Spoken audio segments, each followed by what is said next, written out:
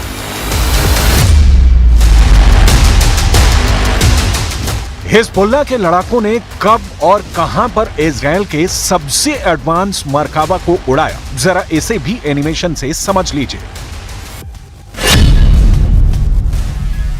जब इजरायल के टैंक दक्षिणी लेबनान के हदाद यारिन इलाके में हिजबुल्लाह लड़ाकों पर हमला करने के लिए घुसे, ठीक उसी वक्त हिजबुल्लाह लड़ाकों ने एंटी टैंक मिसाइल से मरकावा टैंक पर भीषण हमला कर दिया। हिजबुल्लाह के मुताबिक उसके एंटी टैंक मिसाइल ने इजरायल के मरकावा टैंक के चीथड़े उड़ा दिए।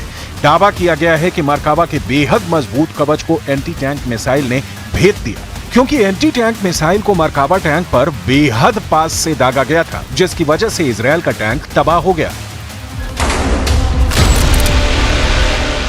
इस हमले के बाद से हिजबुल्लाह चीफ ने इजरायल से साफ कहा कि उसका एक भी मरकावा टैंक लेबनान में नहीं घुस पाएगा और हिजबुल्लाह इजरायल के सभी टैंक तबाह कर देगा। इसके अलावा हिजबुल्लाह लड़ाकों ने कफर चौबा पहाड़ियों में रवि सैट अल आलम साइट पर भी हमला किया, जिसमें इजरायली सेना को भारी नुकसान हुआ है। वहीं हिजबुल्लाह ने बोरकन मिसाइलों से बिरकट रिशा साइट को निशाना बनाया, जिससे इजरायली इलाके में आग लग गई। हिजबुल्लाह के एक कमांडर ने दावा किया कि दक्षिण पूर्व में इजरायल के फिलान बेस पर हिजबुल्लाह ने ड्रोन से हमला किया है। दावा किया जा रहा है कि उत्तरी इजरायल के इस बेस में आईडीएफ की 210वें डिवीजन का मुख्यालय और भंडारण की सुविधाएं थी, जो तबाह हो चुकी हैं। हिजबुल्लाह ने कहा कि उसके ड्रोन हमले में कई इजरायली अधिकारी और सैनिक मारे गए हैं, लेकिन सही संख्या हिजबुल्लाह नहीं बता पाया है।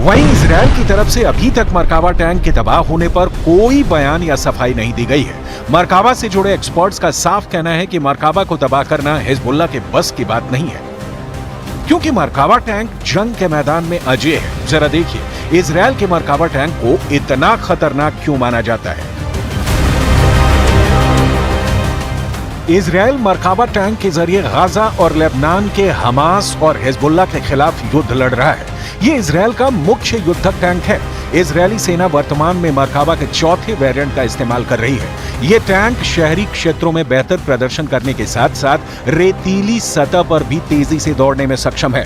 मरकाबा टैंक का मुख्य हथियार 120 mm की MG253 smooth bore tank cannon है। ये 48 राउंड गोले ले जाने में सक्षम है। इसके अलावा इसमें 2 से 3 FN MAG-58 मशीन गन, एक 60 mm की मोर्टार गन और 12 स्मोक ग्रेनेड लॉन्चर लगे होते हैं। मरकाबा टैंक को चलाने के लिए कुल 4 लोगों की जरूरत होती है। इसमें एक कमांडर, एक गनर, एक ड्राइवर और एक लोडर शामिल होता है। इजरायल ने मरकाबा टैंक के कुल 4 वेरिएंट बनाए हैं। हर वेरिएंट पुराने की तुलना में ज्यादा एडवांस और ताकतवर होता है। इजरायली सेना वर्तमान में मरकाबा मार्क 4 बराक वेरिएंट का इस्तेमाल कर रही है। इजरायली सेना के पास कुल 600 मरकाबा 4 हैं, लेकिन अभी ये पता नहीं चला है कि कितने मरकाबा टैंक जंग में तबाह हुए हैं।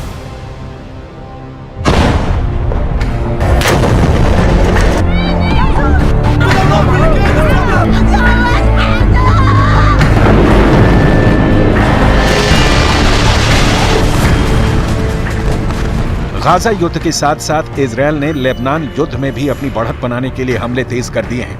पिछले 9 महीने में इजरायल हिजबुल्लाह और लेबनान के अंदर 6000 से ज्यादा हमले कर चुका है, जिसमें सैकड़ों लोग मारे गए हैं।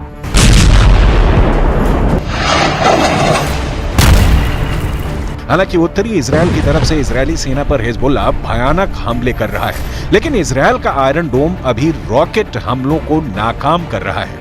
लेकिन इधर हिजबुल्लाह ने अपने रॉकेट हमलों को लेकर ऐसा दावा किया है जो वाकई में इजरायल के लिए बहुत बड़ी खतरे की घंटी है। जरा इस एनिमेशन को देखिए।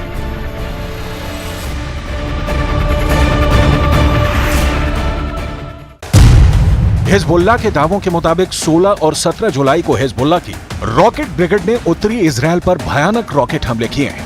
दावा तो यहां तक किया जा रहा है कि हिजबुल्लाह ने 4 चरणों में लंबी दूरी के 100 से ज्यादा रॉकेट इजरायल पर दागे हैं, जिसकी वजह से इजरायल के किर्यत शमोना इलाके में भारी तबाही हुई है। हिजबुल्लाह ने हमले की 4 लहरों के जरिए रॉकेट दागे थे। शुरू में 40 रॉकेट दागे और फिर 60 रॉकेट और दाग दिए, जिसकी वजह से इजरायल का आयरन डोम नाकाम हो गया है और हिजबुल्लाह के रॉकेटों ने भारी तबाही मचाने का दावा किया है। जानकारी ये भी है कि इस हमले में एक इजरायली सैनिक की भी मौत हो गई है।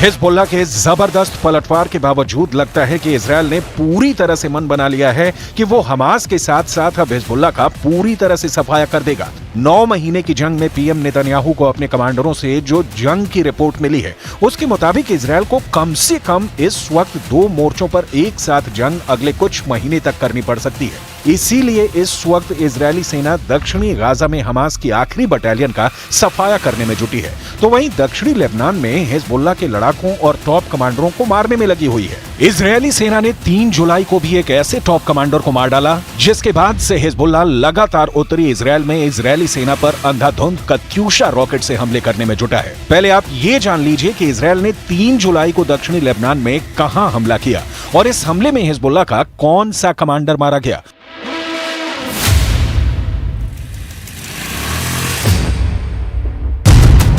पश्चिमी और मिडल ईस्ट की मीडिया के मुताबिक इजरायली सेना ने दक्षिणी लेबनान के होश इलाके के टायर इलाके में हमला किया है।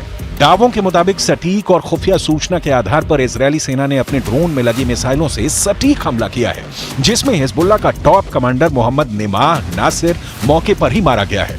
दावों के मुताबिक हिजबुल्लाह के अड्डे पर top commander Mohammed Nimah Nasir meeting कर रहा था। ठीक उसी वक्त इजरायल के ड्रोन ने उस पर सीधा मिसाइल हमला किया है, जिसमें वो मारा गया है। अभी ये नहीं पता चला है कि top commander Mohammed Nimah Nasir के और कौन कौन लोग मारे गए हैं। हिजबुल्लाह एक ऐसा संगठन है जिसके पीछे सबसे बड़ी ताकत ईरान को माना जाता है। ईरान ही इस संगठन को हथियार देता है। गाजा युद्ध में भी हिजबुल्लाह ने हमास के समर्थन में कई बार इजरायल की तरफ वार किए हैं। हिजबुल्लाह की ताकत हमास से ज्यादा है। ऐसे में अगर लंबे वक्त से युद्ध लड़ रहे इजरायल के लिए एक नए मोर्चे पर लड़ाई लड़ना थोड़ा चुनौतीपूर्ण भी माना जा रहा है। हिजबुल्लाह पहले ही इजरायल के सबसे मजबूत सिस्टम को तबाह करके दिखा चुका है। हम आपको दिखाने जा रहे हैं कि हिजबुल्लाह के top commander Mohammed Nimah Nasir की मौत के बाद हिजबुल्लाह इजरायल से कैसे और कहां बदला ले रहा है। हिजबुल्लाह के दावों के मुताबिक उसने इजरायल से बदला लेना शुरू कर दिया है। हिजबुल्लाह चीफ हसन नसरल्लाह ने अपने कमांडर की मौत के बाद सीधे हमला करने के आदेश दिए हैं।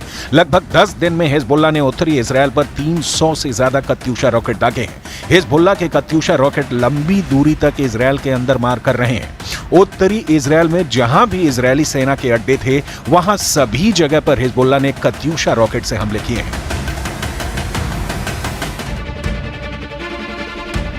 इन हालातों और इसी के साथ इस